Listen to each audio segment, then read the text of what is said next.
Hello there everyone, and we thank you for joining us for the Matt's Weather Weekly Weather News. Today is Wednesday, November 14th, 2012. And today is my parents' 20th wedding anniversary. They got married 20 years ago today on November 14th, 1992. So happy anniversary to them. This is a very big anniversary for them, 20 whole years.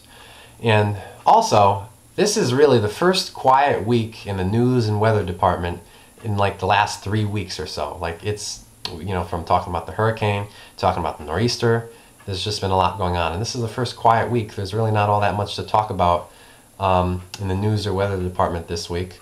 We'll get to your WFSB Channel 3 early morning 7-day forecast later. Also, but first, something that I started a long time ago, I tried to start anyway. On the Matt's Weather Weekly Weather News on September 26th, I was going to start reading an inspirational quote each week on the weather news at the beginning of the weather news. Well, I did that on September 26th. I introduced that to you guys, but haven't done it since. I haven't picked up with it since because we had I had a couple special topics on the weather news in October, and then we got swamped with Hurricane Sandy and then the nor'easter last week, so haven't really picked up with that since then, but I'm going to pick up with that this week, and we're going to start doing that every week once again. And also, next week on the weather news, we're playing around with some graphics. We're going to try getting some graphics to go along in these videos. So we're going to try to get some graphics to kind of supplement what I'm saying as well. We're going to try to get some cool graphics up to go in with these videos too. We're going to try to get that in on with the weather news for next week, Wednesday, the day before Thanksgiving. If not, we're going to do it the week after that. So we'll see how that goes.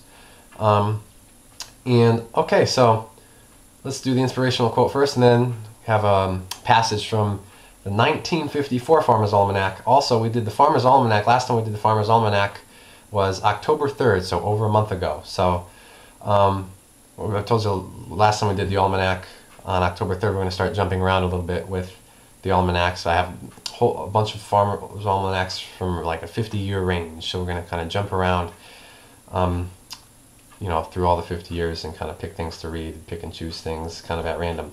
Did the 1954 Farmer's Almanac on October 3rd, last time I did the Almanac, and we're going to have another passage to read from the 1954 Farmer's Almanac today.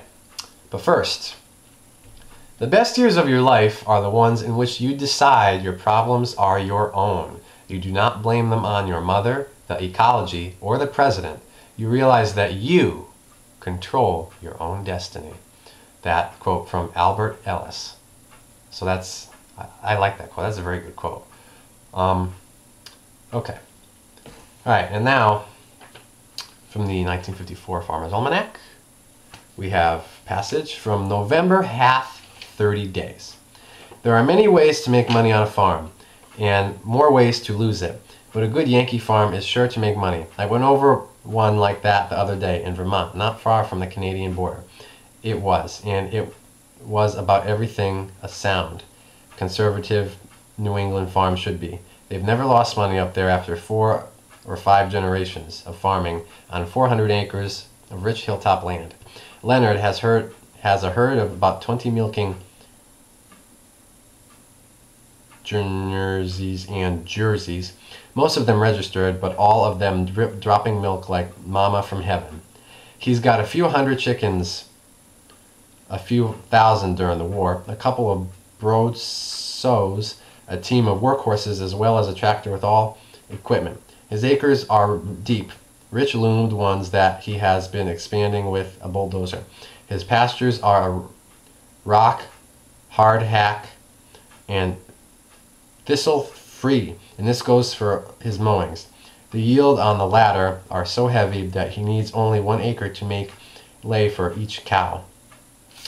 Oh, very interesting. So that's kind of what's going on. I guess the person who writes this kind of took a trip up to Vermont and looked at a farm, and that was really what he saw on that farm in 1954. He's talking about how they had more chickens during the war, and I'm assuming that means they're talking about World War II. He probably had more chickens because this is in 1954, right after World War II. So pretty cool. Okay, and now your WFSB Channel 3 early morning 7-day forecast. Really absolute beautiful forecast, not much in the way of precipitation. Tomorrow, Thursday, November 15th, mostly sunny and seasonably chilly. High 48 degrees inland, 50 at the shore. Friday, mostly sunny and brisk. high 49 degrees inland, 51 at the shore. Saturday, mostly sunny, continued chilly, high 48 degrees inland and 50 at the shore. Sunday, partly to mostly sunny, high 49 degrees inland, 51 at the shore. Monday, partly to mostly cloudy and breezy, high 48 degrees inland, 50 at the shore. Tuesday, mostly cloudy and windy, high 47 degrees inland, 50 at the shore. And next Wednesday, the day before Thanksgiving, next Wednesday, November 21st, partly sunny and windy, high 50 degrees inland, 52 at the shore.